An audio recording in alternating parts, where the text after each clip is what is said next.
Welcome to our first and a more advanced series of Photoshop tutorials.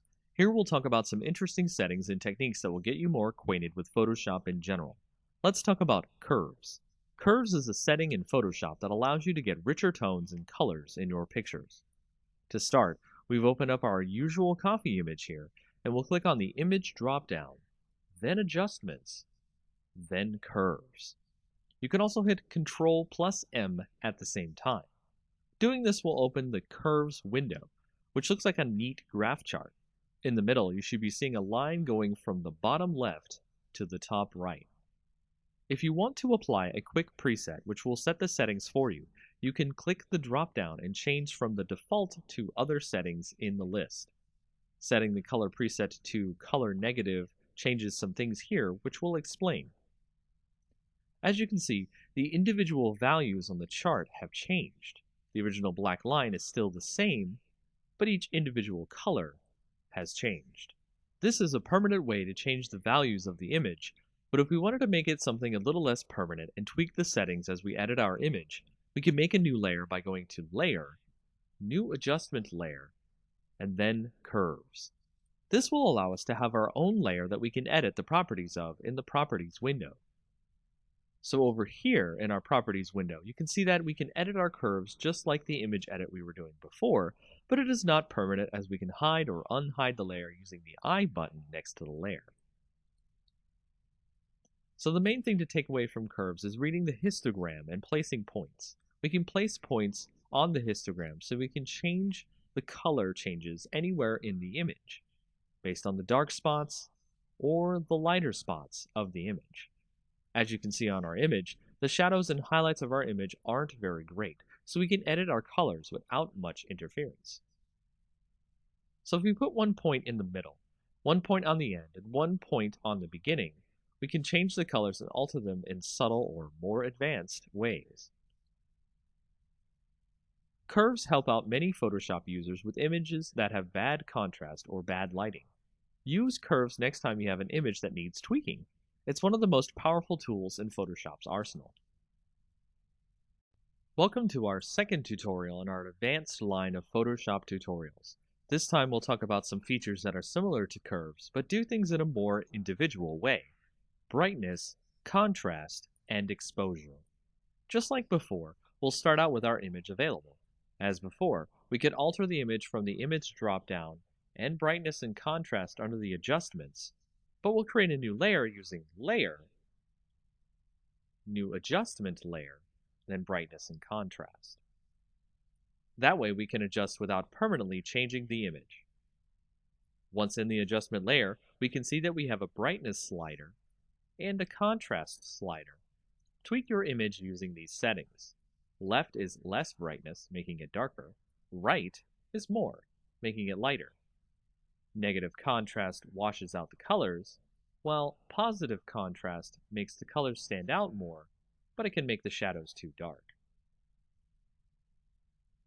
Next, we'll add an exposure layer. Go to Layer, New Adjustment Layer, then Exposure Layer. Doing this, you can see we have more sliders here. The exposure slider going from negative to positive can darken and lighten the image much like the previous layers. Offset itself changes the absolute light and darkness in the image, so treat that option with care. Gamma correction allows you to add and subtract gamma, general lighting, to the entire image. It starts out at 1, and going left adds more gamma, while going right subtracts gamma. Using all these options allows you to tweak the image as you see fit, so you can make best use of lighting to get the image you want right for your projects. Welcome to the third advanced tutorial in our Photoshop series. We'll be talking about the Hue and Saturation layer, which works similar to our other layer and adjustment tutorials. Here I have my own image open from before. To set up a Hue and Saturation layer, just like before, we'll go to Layer, New Adjustment Layer. Then put a new Hue and Saturation layer down on top of the original image. So with Hue and Saturation, we can see that we can adjust the layer's colors, hue. The saturation, how deep the colors are, or how light they are, to grayscale, or lightness, how dark or light in general the image is. In an image, you can make the colors much more vibrant by sliding the saturation more to the right than usual. Here we can see our copy image stand out much more visually. And if we change the hue towards more of a red spectrum, we can get the copy image to be very strong in color indeed. Use the lightness slider to make sure that things aren't too bright, as extremely vibrant color can be akin to looking into the sun for some viewers of your images. That's all for this tutorial, as you can change images you see fit to make them pop. Welcome to our fourth tutorial in our advanced series. This time, we're going to go with a more exercise-focused approach to help you get more acquainted with what a client wants and needs for their projects. Today's exercise, creating web banner ads for a client. There are many sizes that a client needs for their projects, and when doing web banner ads, you may need to do all or some of them. We'll go over the industry standards so that way you can make the banners needed for your projects. The first size we'll go over is the large leaderboard. It's 970 by 90 pixels. To start, we'll create a new image, and then we'll set the width to 970 and the height to 90. That'll give us the dimensions of the image that we want. We'll create a simple white background here. Then apply a quick text add. Make sure your text is in black so it shows up on the background. Write 10 apples for $3.99. To center the text on the banner, go to Select All, then hit the Center Layer option just below the main menu here. From there, add an image of an apple.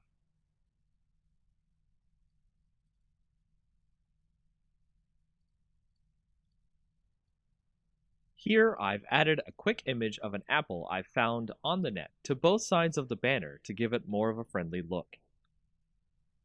And if we were to be finished here, this would be the first type of ad we would have to create for our client. Next, let's create a half-page ad, which is a 300 pixel by 600 pixel version. First, save our image as a PSD.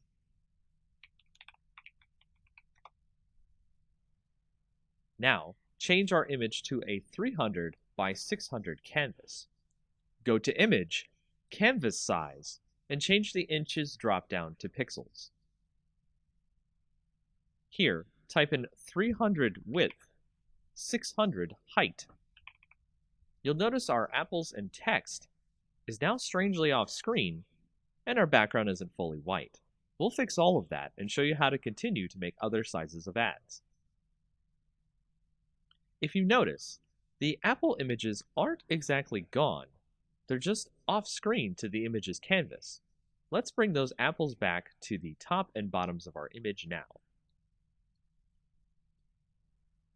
Then, let's use the paint bucket icon on the left and fill in our white background again. Remember to click the correct layer, which should be the first layer in your order.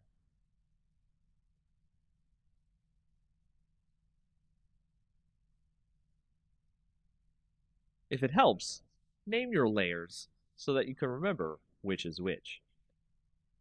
Now that we have our white background again, what about our text? For that,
For our next project design tutorial, we'll work on creating some great YouTube channel art for yourself or for any clients using Photoshop. Let's get started with the correct size for YouTube channel art. Open a new file, and then set the width to 2560 and the height to 1440. As you start off here, you can see there's a lot of space for you to create some good channel art. What I recommend here is starting out with the theme of your channel or your clients. Is it a science channel? Is it a space theme? You'll need a good background here to show off the tone and mood of the channel in question. Let's assume space is the theme here.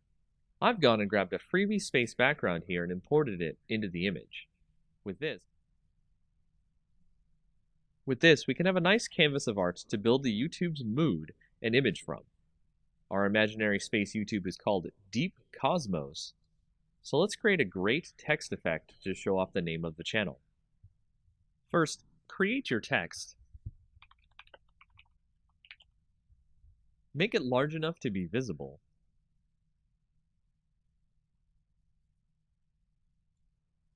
Then set the color by clicking the color part of the properties window and clicking a part of the image.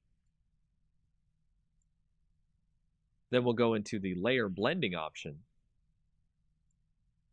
give it a stroke, then click an inner glow effect. I've also used a different font here to give more of a unique look here. The type of font is up to you. I also recommend stacking the text on the right so the rest of the art can breathe and show off the theme for the channel. Add more text in a readable font, probably not cursive, for what the channel is used for, space exploration.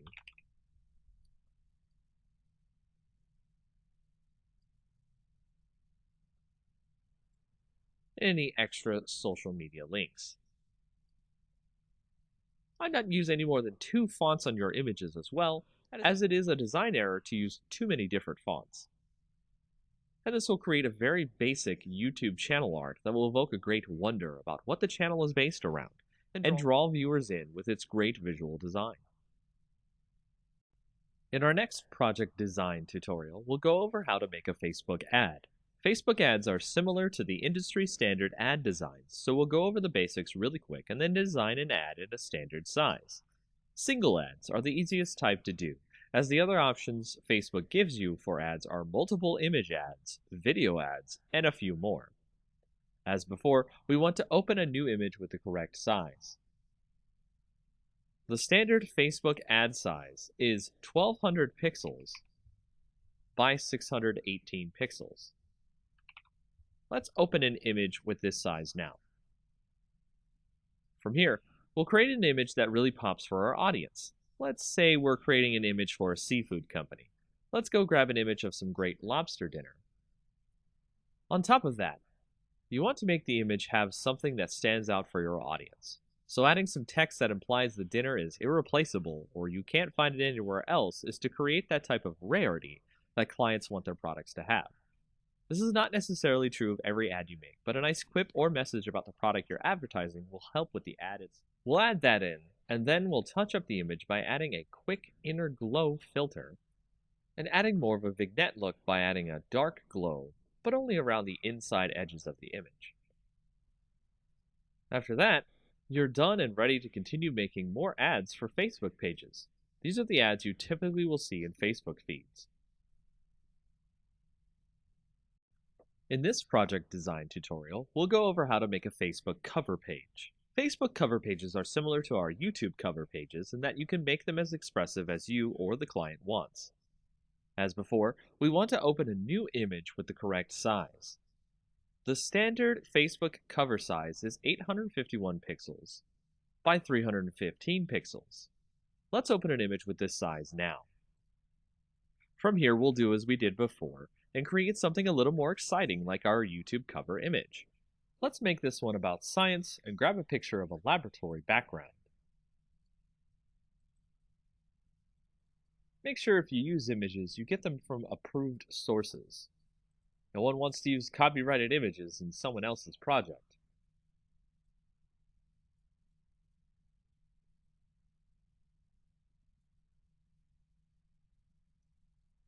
Here we'll add some text, as well as maybe some other social media URLs in our image to give the impression that the page is outside of Facebook as well.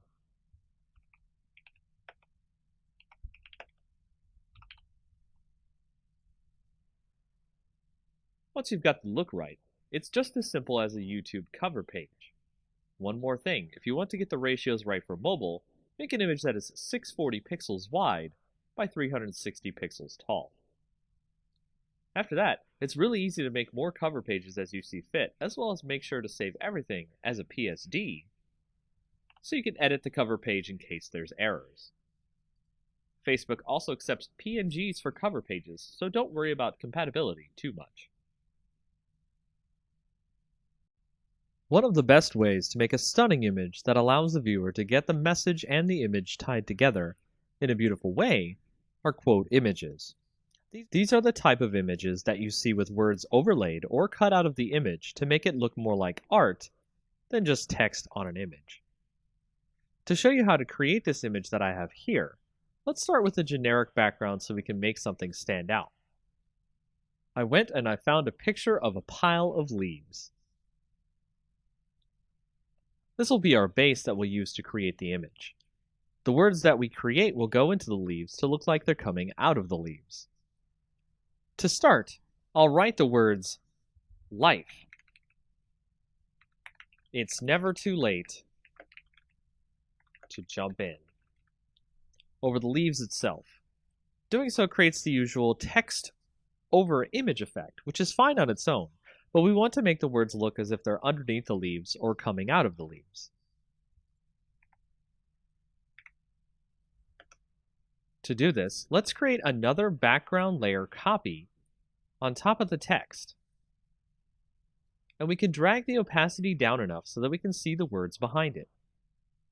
Doing this will allow us to see what leaves overlap onto the letters, and we'll begin extracting the letters using the Quick Selection tool. We'll do this so it has some of the leaves on top to make the letters look good and buried. This is the most time-consuming process of this effect, as again, you want to make it look like the leaves are laying on top, so take your time to get the leaves to look good. Next, you'll want to create a layer mask after you've selected your leaves on your background layer copy. Click the new Layer Mask button. Change the opacity back to 100%. Next, you'll want to add a drop shadow to your top background layer, so the leaves create a kind of 3D effect on your letters. The last effect we'll make here that makes the letters look like they were placed there instead of just added to the image is a texture that looks like rough paper or stone. Do this through the Pattern Overlay effect. Change the opacity just down to about 20%. This will allow the text to look like it was placed into the leaves instead of our viewer thinking we added them manually. And that's it for this effect. It's a simple one that really makes some images pop and gets some great views. Welcome to our next introductory tutorial for Photoshop. Today's topic is about the healing brush and the spot healing brush. We'll be using it to show you how you can touch up blemishes on a photo. This is great for touching up photos of friends, family, and other things you need to make look good. We'll start by taking a photo of someone having blemishes on their face and opening it in Photoshop. Doing this will allow us to have something to work with to show off the healing brush.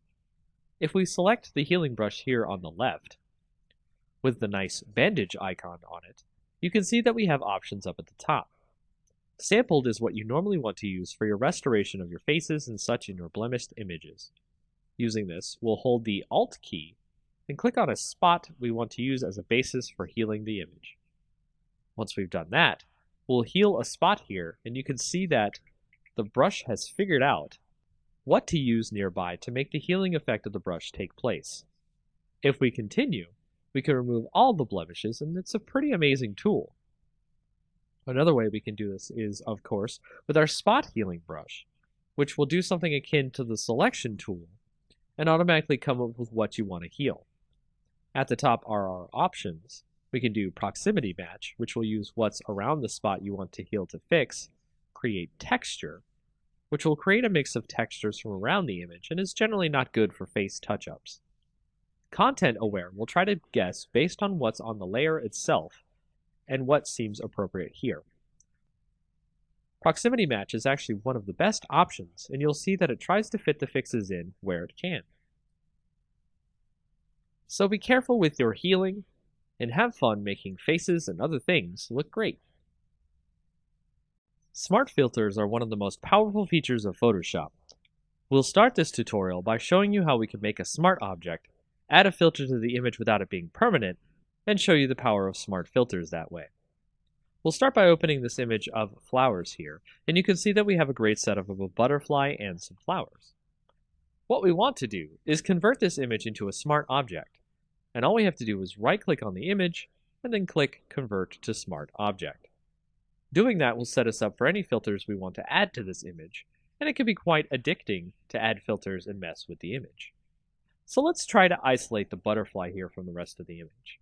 What we want to do is go ahead and go to Filter, then to go to Texture, and then Stained Glass. We'll fix the stained glass texture so that it looks smaller and looks good. We can see our butterfly in the back there. Next, we'll draw a nice quick selection around the butterfly. This is what we want to remain, and the rest stay in the stained glass filter. Last, we'll press Ctrl-I, which will put all the selection in black and allow us to see the butterfly. From there, we can tighten the mask around the butterfly so it looks like it's floating above the stained glass.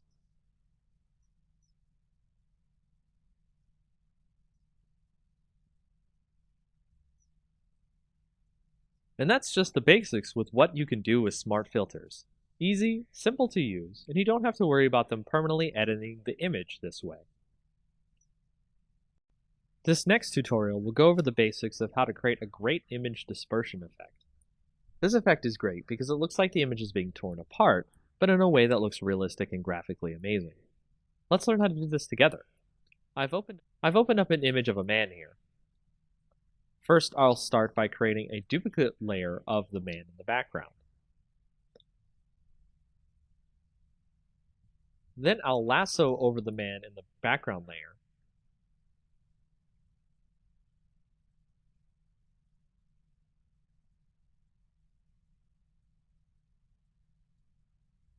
Right-click, and then do Fill. Make sure it's set to Content Aware, and it will let you fill in the background over the original man in the picture. We'll then select the entire model by using the Quick Selection tool.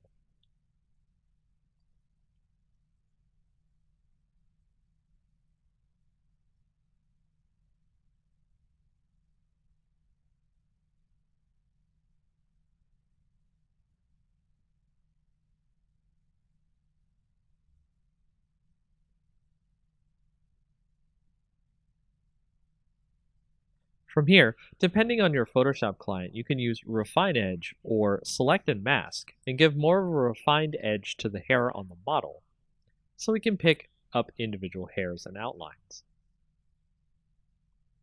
Before clicking OK on the Refine Edge, let's output the selection to a layer mask.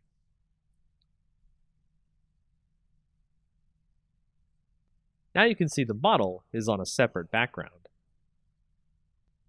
Let's duplicate the layer now. Then apply the mask we made from the previous layer. I'll rename this layer to the dispersion effect. Then I'll make a duplicate of this layer and rename it to man. Now I'll select the dispersion layer, then select Filter, then Liquify. Next, I'll warp the model using the forward warp tool so we can make sure we can have a nice canvas for our effect later. This will determine the size of the dispersion effect. Take your time with the liquify, then when you think you're done, hit OK. Now we'll make another mask, which we'll do by hitting Alt before clicking the new mask button, the little circle in a rectangle, so we fill the mask with black. This way, our dispersion effect is hidden until we need it. Before we continue, make the original background layer with our picture of our man hidden, so we can edit effects in. Now on our layer called Man, we'll make a new mask with no black filled in, so just click the new mask button without holding any keys down. Once we've done that, make sure you're on the Man layer's mask. Make sure your brush is set to black for the foreground color. Select the brush tool, then select a brush that will give a great dispersion effect. There are brushes out there for free that you can download that will give you the effect desired, so look for them. We'll edit the image to give a bit of a destroyed look. Then we'll switch to the dispersion layer and its mask as well.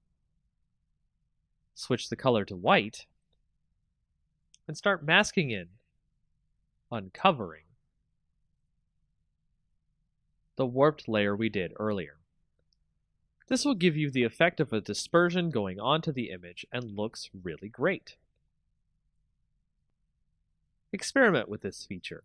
It will allow you to create some really interesting images. Welcome back to our next tutorial in Photoshop, where we'll go over how to do a double exposure effect. A double exposure effect is how we'll blend two images together to make an interesting art project pop. Perhaps your client or project will want you to create some striking images here, and doing so through Photoshop, you will definitely wow the viewer of this image. Starting out, let's pick two images that we want to blend together. Here I'll blend an image of a beach ball with an orange. The idea of playing volleyball with a giant orange is pretty hilarious, don't you think?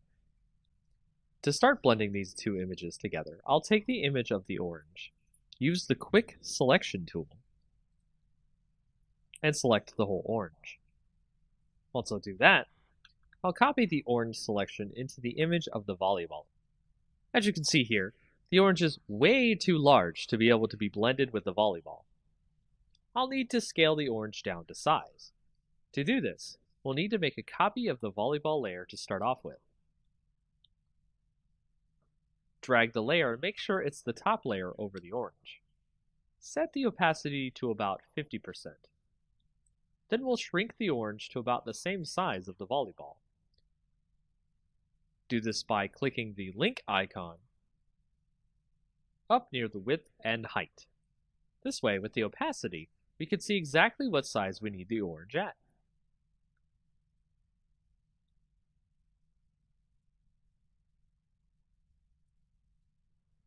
Apply the transformation when done. Next, we'll create a layer mask by clicking on the orange. Control-click the image to select all. Then move to the volleyball layer, and click the New Mask button at the bottom. Once we have that mask, we'll make a copy of the orange layer, and then make a black mask of that layer by holding the Alt key and clicking New Mask. Using the Quick Selection tool, we can select the parts of the volleyball we want to erase.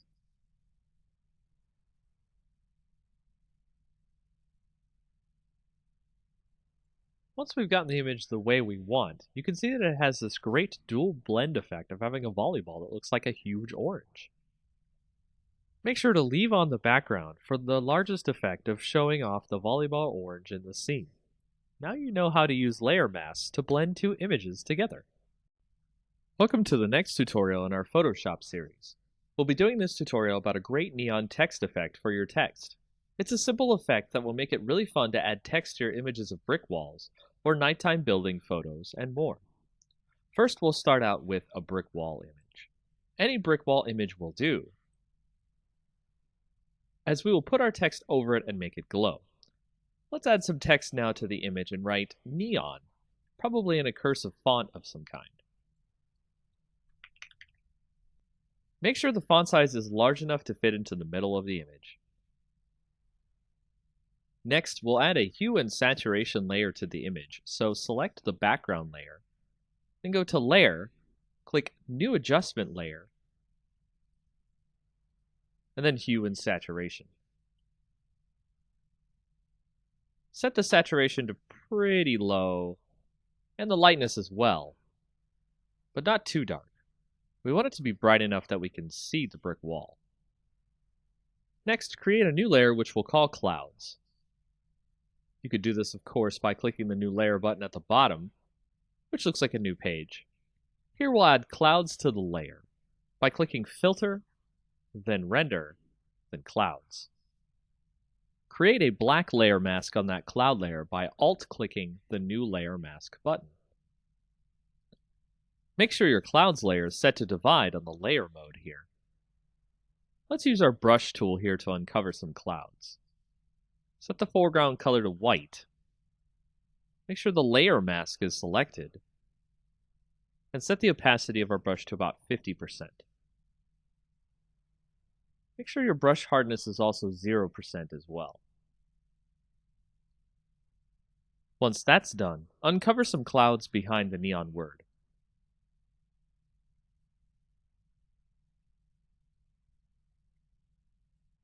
Next, we'll start working on our text. Make sure to change the font of the text to something blue if it isn't already. And go into the layer blending modes. We'll add a bevel and emboss effect to the text, making sure the style is inner bevel. The technique is smooth. The depth 185, the direction up, the size 3, and the soften 16. We'll also add an inner shadow effect, where the blend mode is multiply, the opacity 40%, the distance 5, the choke 0, and the size 5. Then we'll add an inner glow effect, where the mode is screen, the opacity 75, the noise 0, the choke 0, and the size 8. Make sure to make the technique here source center. Then hit OK. Create a duplicate layer of that text. Put it below the top layer of text, then convert it to a smart object. Add a Gaussian filter using the Filter dropdown, Blur, then Gaussian Blur. Set the radius to about 11 pixels. Now we'll create the wire that the neon sign is connected to the wall by creating a new layer above the clouds layer. Set your brush first to one with a full hardness, then about 13 pixels in width. Use the pen tool here on the layer and click and drag out a line across the layers here in a curvy wave. Right-click on the line and click Stroke Path. Make sure the Simulate Pressure option is turned on. Right-click the path, then click Delete Path. We'll add a blending layer effect to the line, bevel and emboss. Make sure that the depth is 245, size 0, and soften 3. Lastly, we'll add a more soft blue glow to the clouds in another layer. Add another layer on top of this layer, then switch to a soft brush with no hardness, with the size close to the size of our letters. Set the opacity to about 63%. Brush in some blue. Set the layer blending to soft light. And there you have it. Our neon sign is complete. Welcome to our next Photoshop tutorial. This time we'll be doing a great fire text effect. This can create a great illusion of text that looks like it's either made of fire or on fire. We've already started with a great fire effect image we'll use later in the tutorial. We'll proceed by opening a new file, making the height 1280 and the width 720. Change the background to black by using the Paint Bucket tool, and make sure the foreground color is black. Use the Text tool next, and a great tall font. I'll type the word fire here so we can see the effect on it later. Let's go to the blending options on our layer and add an outer glow. Change the color in the box here to F70300, then hit OK. Select the satin blending next and change that color to 872D0F, and hit OK as well. Change the opacity on the satin effect to 100%. Change the distance to 10 pixels, then hit OK. Now select Inner Glow. Change the blend mode to color dodge here. Next, change the color to E5C23B, then hit OK. Change the opacity to 100%, the size to 10 pixels, then hit OK. Now we're done with our text, so hit right-click on the text layer and rasterize our type. Now we're going to fade out the top of our fire text. So use the eraser tool and set the brush to 250 pixels with 0 hardness. Erase some of the text as you see here.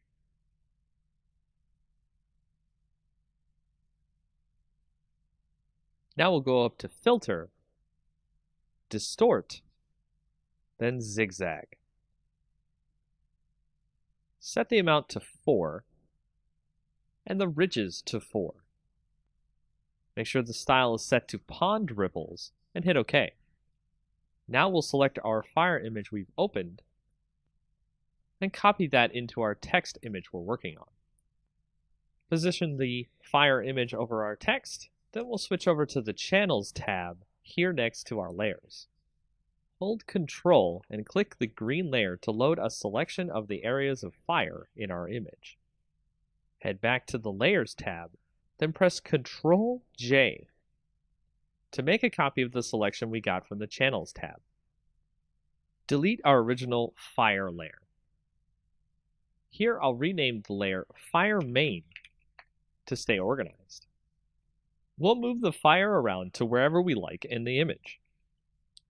From here, we'll resize the image to fit over our text, then duplicate the layers so we can make more fire effect on our text. Be sure to resize, rotate, and erase edges of the fire around the text so it looks like the text is on fire realistically. And that's how you do this effect. In our next tutorial for Photoshop, let's create a great lens flare effect for our photos. Of course, you could use the lens flare effect in Photoshop, but it usually comes out pretty cheaply made and poorly well done. We'll go make our own effect and have it look great and professional. So we'll take our image of a sunset in the back here and add a new layer to the scene. Then we'll take a brush and make sure the hardness is set to 0, the size to about 300, and then we'll change the color of our brush to white.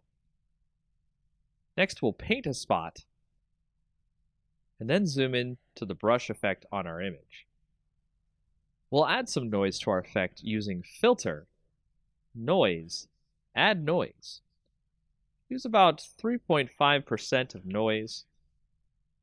Make sure it's uniform and monochromatic. And hit OK.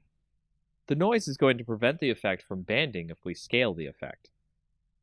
Now let's duplicate the layer. Through the right-click Duplicate Layer option, or you can use Ctrl J. We'll name the new layer White, and the old layer Orange. Next, we'll add color to the orange layer. Hide the white layer. Then go to Image, Adjustments, then Hue and Saturation. We'll color it by turning on the Colorize option. Move the hue over to a nice orange, and the saturation near 100%. You can make it a little lighter or darker if you'd like. Now we'll set the orange layer to a blend mode of screen. Then we'll set the white layer to a blend of linear dodge add. With the orange layer, we're going to free transform. Draw out our orange layer a bit, making sure that the link is selected to keep the ratio. Commit the changes. We'll select both layers. And we can drag it wherever we want. So let's move them over the sun and the image, and then free transform the effect so it's large and covering the sun. Make sure your two images are centered together. Now we have our lens flare effect.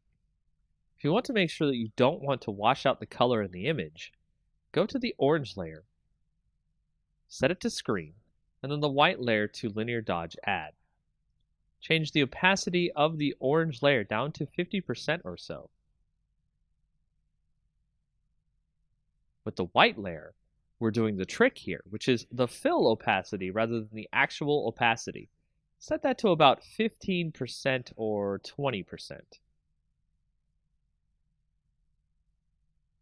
You can play with the opacity and fill layer here, and also do some transforming and stretching the lens flare effect to hit more parts of the photo.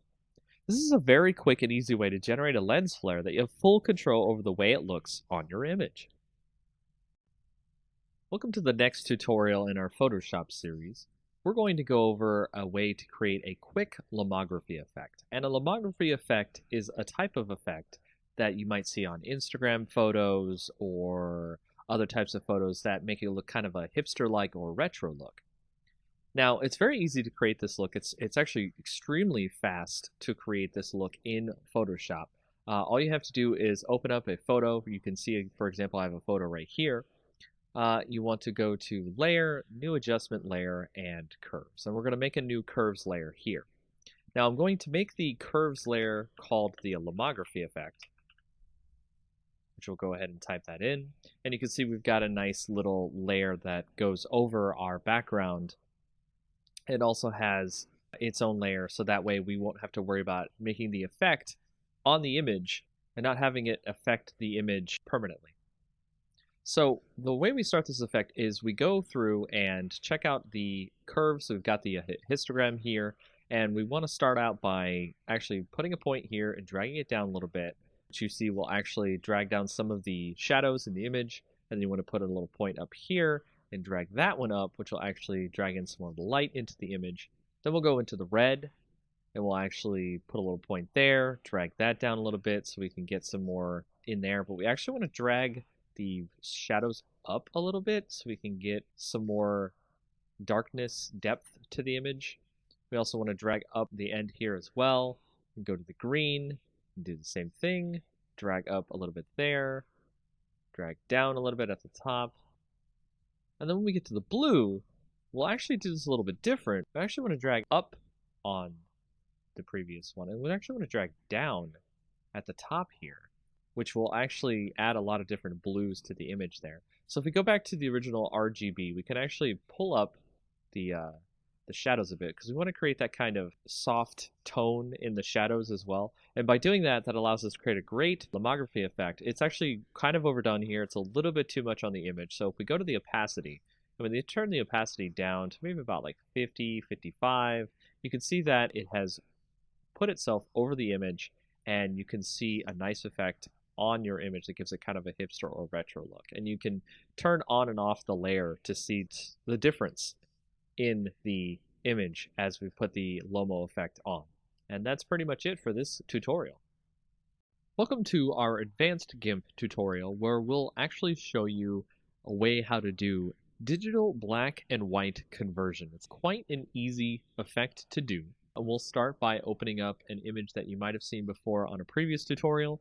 We'll open that up and we'll show you how we'll be able to do the conversion here. Now, you can do a saturate effect in GIMP as well, but what I like to do is create a new layer. So we'll go over here and we'll go ahead and make a new layer. We'll make that transparent, that's fine. And from there, we'll also create a layer mask. So go ahead and add a layer mask to this layer. Make sure that it's set to white so it's full opacity. And you want to change this layer's mode to saturation. And by changing this layer's mode to saturation, you'll be able to change the opacity on the saturation on the layer. To get the saturation on the layer, you'll go over to the bucket tool and you will put in black on the actual layer itself. And this will create desaturation of the layer.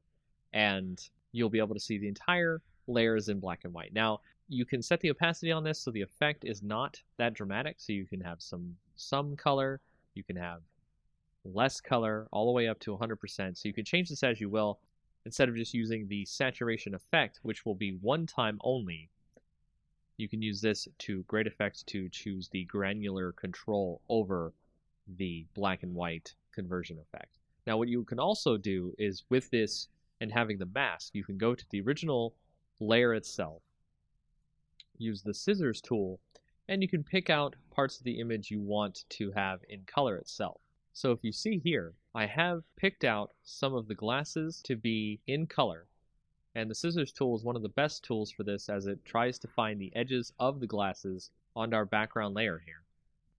And of course, you can drag each point to make sure it tries to find all of the different parts of the glasses, and then we'll go ahead and click inside to select it. And if we do that and then go back to our layer mask for our saturation layer, we can go in there and we can select the brush tool, make sure it's set to black because we're going to be painting on the layer mask so we can make the color shine through. And you can just start painting in those glasses there and make those glasses show up in actual color compared to the rest of the image. And that's just a very quick way of how to do digital black and white conversion in GIMP. Welcome to the next in our tutorial series about GIMP. In this next tutorial, we'll go over a quick way how to do a coloring of a sketch that you might scan in or you have received on the internet. And it's really easy to start coloring in GIMP. To start, we'll go ahead and have our sketch open, as you can see right here. And we will go ahead and add a new layer above that sketch. So we'll go ahead and make that a transparent layer. And we will also make sure that that layer is set to multiply instead of normal. Because if it is set to normal, you'll just draw the color over the sketch beneath that layer. But with multiply, it actually adds the color over the layer, but in a way so that the previous layer on the bottom shows through. So if you see right here, we've set our color to something that's a little bit more skin toned. Make sure to do that as well, hit OK. And then we will start coloring in over top our sketch. And you can see just by coloring in here with the color that we picked, a nice skin tone color, we can start to get the sketch to look more like something that is 3D or an actual colored in sketch. Now this is a part of the longer process here, is to color in all the parts you need. So I'm going to do just a really quick once over so that way it doesn't take too long and you can see the effects, but also we're not too worried about it being too messy. So as you can see there, I've colored in her face on this sketch. What we can also do is switch a little bit to the burn tool. We'll switch to the dodge and burn tool, then we'll switch to burn down here at the bottom on the options, so that way we can put in some shadows in the image where we think where the shadows are. And we can make sure to change your size of your brush. You can use that using the bracket keys on your keyboard. Left bracket, right bracket changes the size of your brush. And we'll brush in some shadows here on the image, right where the shadows seem to be. If you have a sketch that has the shadows on it, it makes it easier for you to burn in some shadows. And every time you click and burn in the shadows, it will stack on top of each other, so it will make the shadows darker and darker as you continue burning. Now you can see that there are lines here that we can easily tell between the color and the shadows. So from there, we can do a little bit of smudging.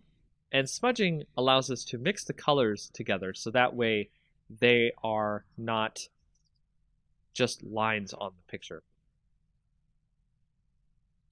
So we'll actually turn down the rate here of the smudging so that way it's not too obvious, and we'll start doing a little bit of smudging on the image here. You can make the lines turn into actual colors instead of very apparent as lines. And that is a very quick and easy way to get started with coloring in GIMP. Welcome to the next in our tutorials about GIMP. In this advanced tutorial, we'll show you how to do some tone mapping on the images that you might need to get some extra color or some extra different shadows and cool things that you would like to get on your photos. Starting out, what we'll do is take a picture right here. I've got a picture of a good night scene. We'll go ahead and start is we'll create a duplicate layer of the night scene. And what we need to do is create a special enhancement filter called Advanced Tone Mapping. Now, this doesn't normally come with GIMP, so I recommend that you go find a plugin for Advanced Tone Mapping. It's very easy to find on the internet. GIMP itself has a repository of plugins that you're able to find Advanced Tone Mapping. And once you get that and install it into your GIMP plugin folder, you're going to go into GIMP and use Enhance Advanced Tone Mapping under the filters. Then that will show you a pop-up dialog window that you'll want to switch the copies of the merge layer. You want to make it about 5. Press OK. It'll create a bunch of different colors and make the whole thing look really good. From there, you want to right-click on the layer and click Merge Down, and just merge down until you get one picture, one layer. Next, you'll want to go up to the colors and do levels.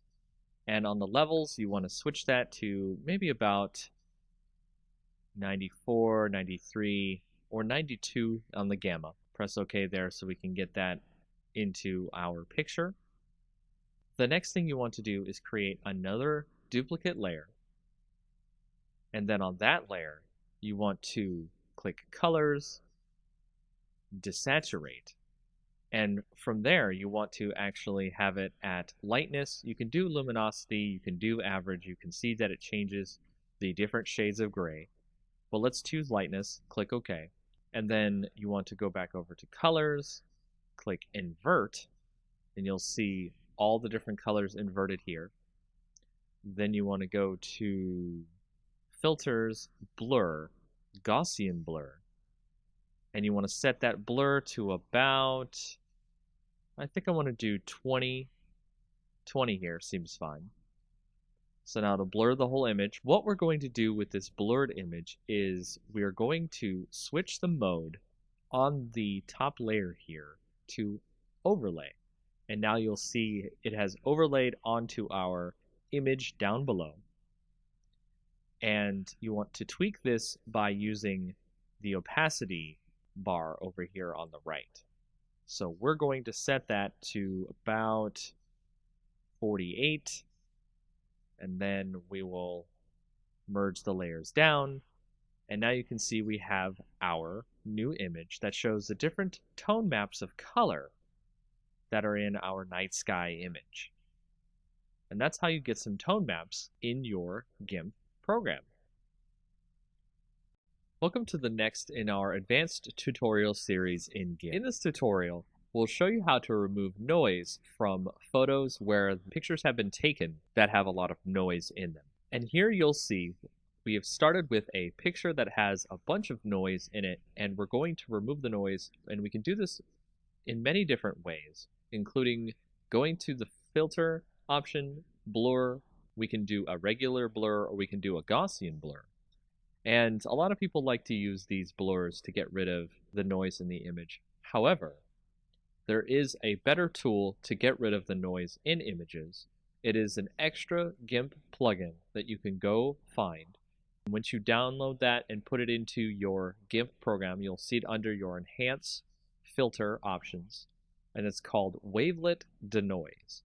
And Wavelet Denoise will allow you to bring up this dialog box that produces a better algorithm to remove the noise from your images. And when you go into it, you can see a preview of the image and the noise that will get reduced. So you can move around and find where most of the noise is coming from. And then you can go down to the thresholds and you can turn up the amount of noise being removed from the image. And you can decide whether or not you want to have more or less detail left in the image. And you can also change how much detail can be conserved when you start applying the denoise filter to the image. And then you hit OK, and you can see that it has reduced a lot of the noise in the image, and you can tweak this as you like. And there are many other different ways you can do this, but this is probably one of the best ways to remove noise from an image to make it look a little bit better to your clients or to any projects you might have in the future. And that is a quick way of how to remove extra kinds of film grain or noise in your images in GIMP. Welcome to the next tutorial in our Advanced GIMP tutorial series. This tutorial will show you about how to use luminosity masks to help you with your photos, so that way you can reduce some of the saturation in the colors of your photos, or just in general have better control over what you see inside of your photos. To start off, we have an image open here, which we're going to use luminosity masks to remove some of the saturation in the photo so we can see more of the mountain behind. So if you go over to the left, you can see we are normally on our layers section here, and we want to create a copy of our original layer, so duplicate layer. And then we want to go over to channels, and you can see what we're going to do here is select our red channel from the rest of our channels here. We want to select all on our image. I'm going to drag the red channel down to the copy down here, and then we will start by creating this one as the L for light, because we're going to save the highlights of the image and we're going to save the shadows of the image. We'll start this by right-clicking on the light part of the image, and we will subtract from selection. Make sure your entire image is still selected. That will select the darker parts of the image. And we will go to select, save to channel. That'll actually save the shadows of the image. So we'll save that as D for dark. And then if you right click on our layer again, our light channel here, click subtract from selection one more time, it gets even further darker, and we'll save that as DD. And then we'll go back to our lights again, subtract from selection one more time, and we'll save that as DDD. So that way you can see all the different shadows have been saved now out of our image, and we'll now go and save the lighter parts of our image instead of our darker parts. So select none, then go to our darker parts of our image, select all, and when you do this, you will get the lighter parts of the image instead of the darker parts, and you will do the same thing as you did before, which is you will click Save to Channel, and then I'll save this as LL, go back to the dark parts, subtract from selection, and we'll do it again, select, Save to Channel, and then we'll save that as LLL. In doing this, you will have created a whole bunch of different channels for your different shadows and highlights in your image, and we'll be using that as a part of our layer masks to create luminosity masks. Now if you go back over to the layers, you can click on your copy, which I'll set here as light mask, and then I'll make another copy of this, which we'll call the dark mask. And then for the light mask, we'll right click and then make sure that your selection is none. So we'll right click on the light mask, click add layer mask. Instead of normally you would make it white, we'll set it to channel. And you can see under our channel, we actually have all of our different channels here for our shadows and our highlights. So if we go to our light channel, we can add that, and it will actually change it so you can see our light channel removes all of our shadows from the image, And now we're able to edit the image of our luminosity layer by going to Colors and Colorize, making sure that our light mask layer is chosen, not the mask itself. And with the sliders here, you can see I can change the hue of the image to make it a lot better, and the lightness of the image, so that way it can come through without too much saturation going on in the image. And you can compare that to the original image, which you'll see here. Saturation, removed saturation. And there's a lot more things you can do with luminosity masks in GIMP. Welcome to the next in our tutorials about GIMP. In this next tutorial, we'll show you how to create a contrast mask for your image. To create a contrast mask for your image, you've opened a previous image you may have seen on our previous tutorials here. To start with, we will create a duplicate layer of the image. Then on there, we will right-click, click Add Layer Mask, and you want to initialize the layer mask to a grayscale copy of the layer. Then, show the layer mask so we can see what we're looking at. Go over to Colors, Invert, and then you want to also give a filter, Blur, Gaussian Blur. And then set that to about 4 or 5 on the blur radius. Next, go back to your layer mask, click Show Layer Mask to turn it off, and there you can see we have our contrast mask on our layer. Now make sure to set your layer to overlay instead of normal, so that way you can see our contrast on top of our bottom layer in GIMP. And you can change the opacity, so you can change the contrast through this contrast mask in GIMP. And that's all you need to know about making a contrast mask in GIMP. Welcome to the next tutorial in GIMP. This is a very quick tutorial, part 1, about changing background color in GIMP. It's actually a very quick way to do this in GIMP, especially if you have an image that already has a background color you'd like to remove. So the fastest way to change the color in your background is go up to Colors, Color to Alpha, and then you will see that there will be a color picker that you can pick down here, a little drop-down box from blank color to alpha, and then you can click on this little eyedropper here, click on the image, then go back to your color picker, press OK, and you'll see on the preview that it has removed the color from your background. Click OK there. The color will have been removed from your background. You may now add a new layer to your image. Make sure to have it as a transparent layer. Drag that layer beneath your current layer, which you removed your color by putting it into alpha. And then you can use the bucket fill tool to switch to any other color you'd like to add to your image. And that is the very basics about changing a background color in GIMP. Welcome to the next in our tutorials about GIMP. In this tutorial, we're going to show you how to change the background color in GIMP. This will be part 2 of our tutorials showing you how to change the background color.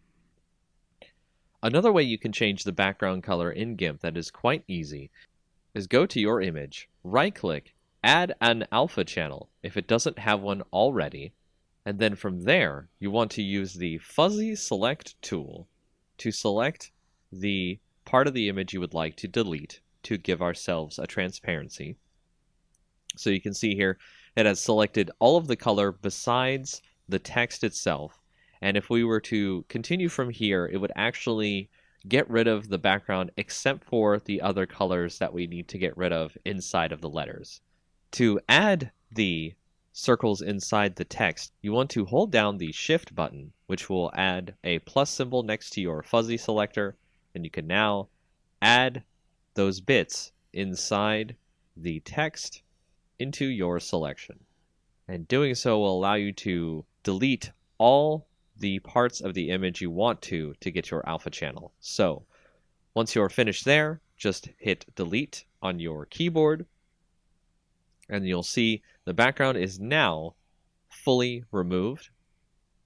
And just like before, you can add a new layer with a transparency, put that below your current layer, and add a new color to your image by using the Bucket Fill tool. And that's another way about changing background color in GIMP. In our next tutorial in GIMP, we're going to show you what some of the blur filters can do to our images and add extra cool effects that might not be available elsewhere. We'll start by using our blur, Gaussian blur, motion blur, and pixelize blur filters, and that way you can see all the neat types of things you can do with your image. As you can see, we started with a bunch of duplicate layers of our original image and renamed them to blur, Gaussian blur, motion blur, and pixelize. From there, we can select our blur layer, turn that visibility on, and then go up to the filters, blur, and then blur. And it'll add a subtle blur effect to the image. You can see it on here. It's now much different from the original image. The details have been lost. And then we'll go up to our Gaussian blur, turn that visibility on, go to filters, blur, Gaussian blur, and we'll turn the blur radius to about 11 seems fine. That's our Gaussian blur. And then we'll go to motion blur, turn that one on, go to filters, blur, motion blur. We're going to make it a zoom, maybe about the center of the image here. The length of the zoom we'll put about 28, and it'll take a little bit longer to do this effect if your image is large. So now you can see that there is a kind of rush to get to the mountain look to the image. It's really cool. Then we'll go to our pixelize layer. Go to there, go to filter, blur, pixelize, and it'll create a kind of chunky pixel look to the image. So it'll actually kind of blur it out in something that's kind of like if you censor an image or protect someone's face or anything like that, you might see somebody has done something like this. So we'll set the pixel width to 7 and the pixel height to 7. And that is the pixelized blur on our image. So if we want to go back to regular blur, let's remove all the different visibilities of the other image. And we can change the opacity on this blur, so we can change how much of the blur obscures the image, which is okay. If we go to Gaussian blur, we can do this with our opacity in such a way where we create kind of a hazy look to the image. You can see it looks like it's in some sort of a dream. Then to motion blur, if you wanted to change the opacity on there, it creates more of a kind of like ray-like effect coming out from the image itself. So you can dial that in as much as you want or as you like. Then if we go to pixelize, we can do the same thing where we can turn the opacity up or down on that, but it just changes whether or not the blocks show up. What we can do here is we can select part of the image and we can create kind of a border in the image. And to do that, we've selected a spot in the image. And then you'll want to go to the pixelize layer, add a layer mask, make it the selection that we've just put onto our layer, but invert the mask because we want a border on the inside and not just the inside of the selection as our pixelized blur. And then click add, and you can see now on the edges of the image, if you right click, select none, you can see on the edges of the image there's a nice pixelized border. And that's an intro to some of the different blur filters in GIMP. Welcome back to our tutorials in GIMP. For our next tutorial, we'll show you about the selective Gaussian blur and how it can be used to remove noise from your images. Just like our previous tutorials where we've shown you how to reduce noise, we can select part of the image that we want to remove the noise from. As you can see here, I have a selection. Then go up to Filters, Blur, Selective Gaussian Blur. And in that, you want to select where the delta is. That's basically telling the Gaussian blur how much of the image you'd like to remove the noise from, and set the blur radius so that way it can come out looking good. As we hit OK here, you can see that it has removed a lot of the noise from the image by getting rid of the noise through the blur. And that's just a quick way to show you how to do selective Gaussian blur in GIMP. Welcome to our next tutorial in GIMP. We'll go over more tools that have been used in GIMP to create different effects in your image. The tools we'll go over for this part of our tutorial will include the clone tool, the healing tool, the perspective clone tool, the blur and sharpen tool, the smudge tool, and the dodge and burn tool. Starting out with the clone tool, if you go to our image that you see here, it will not let you do anything with the brush until you hold down Control, click a source on the image, and then it'll use that source when you decide to paint on your image, thus duplicating the image as you paint over it. The next tool, the healing tool, allows you to heal parts of the image much like in Photoshop when you want to fix parts of your image that have blemishes on them or other various problems. Much like the clone tool, you have to set a part of the image that you would like to use as the basis for healing the rest of the image. And as we start moving through our image, it'll try to heal the image based on what's around it, as opposed to the previous clone part where it just copied whatever it was using the source as. For the perspective clone tool, we can modify the perspective of our image, not in a permanent way, but in a way that GIMP will use when we decide to clone the rest of the image later. By going to the perspective clone option in the tool options, we can now set a source that we'd like to clone from, say this corner up here where the perspective will be changed, and we can paint that into our image. And as you can see, the perspective of the image in the upper left is now in our bottom right at a very different perspective. The next tool, blur and sharpen tool, we can set to blur. And then on our image, we can start blurring out parts of the image as we need to. And then if you set that to sharpen, you can sharpen parts of the image as you need to. You can turn up the rate on this to increase the sharpen amount, so that way you do not have to sharpen more than once on an image. If you go to the smudge tool, this will use the colors around it and smudge them together so they become more of a blur with all the colors that are included when you start smudging. The next tool, the dodge and burn tool, allows you to dodge, which is lighten up the colors in an image, but also do burn, which allows you to darken the colors in the image, creating more vibrant color as necessary. And those are some of the more advanced tools you will use in GIMP. In our next tutorial of GIMP, we'll go over some of the color tools that you'll use on your images to change various parts of your image. Much like Photoshop, these are some of the main tools you will use to switch color balance, brightness and contrast, curves, and more. So to start off, we'll go to the Colors section, Color Balance. This is probably the main tool many people use to change the actual color in the image to something that they think is much more appropriate for the image in general. And as you can see, we can change these values to increase more of the color that we want to add to the image or subtract the color. And we can change the shadows, the midtones, and the highlights of the image. The next tool is Hue Saturation, which allows us to change overall the hue colors that are added to our image. So we can make it a green or a pink or what have you. We can change the lightness of the image, how much extra light is in the image, or if there's more shadows. And we can add more saturation of color to the image or make it more toward grayscale. With the Colorize option, we can do this in a more direct way, where it adds the color directly over all of the image. And of course, you can do this with the saturation and the lightness as well. With the brightness contrast, we can change the brightness to be less on the image, the contrast to be more, and vice versa.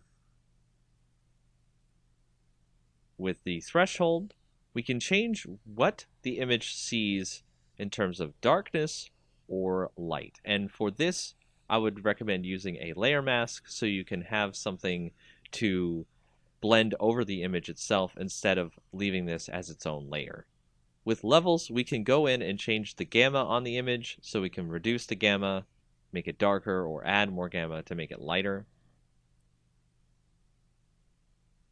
With the curves, this is much like Photoshop, where you have a histogram, and you can set the points on the curves to drag down the shadows, increase the highlights, and change the way the image looks on a very granular basis. If you go to posterize, it creates an image that reduces its colors into various channels of colors. You don't see many colors if you go lower on the posterize level. That looks like it was created in older graphics editors. If you go to desaturate, we've been using this in a lot of our previous tutorials where we can desaturate by removing the colors from the image, and we can choose based on the luminosity, the average, or the lightness in the image. And that is just a quick overview of all the different color tools you could use in GIMP. Welcome to our next tutorial in GIMP. In this tutorial, we'll show you how to use the Paths tool inside of GIMP. So go over and click your Paths tool here, and on the left in the tool options, you will see that you have the Design mode, the Edit mode, and the Move mode. The Design mode allows you to create points on your image that will create a path. To connect the paths together so that way you create a completed path, go to Edit once you are finished clicking on the last point for your path, and then click on the starting point of your path. That will complete your path. From there, you can move the path if you need to, and you can start doing a selection from the path or stroke the path if you need to.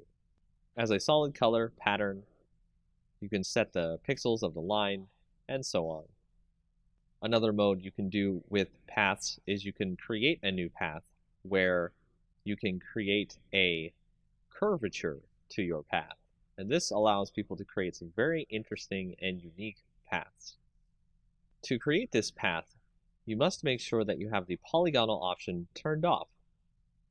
And that's a very basic way to use paths in GIMP. Welcome to our next tutorial in GIMP.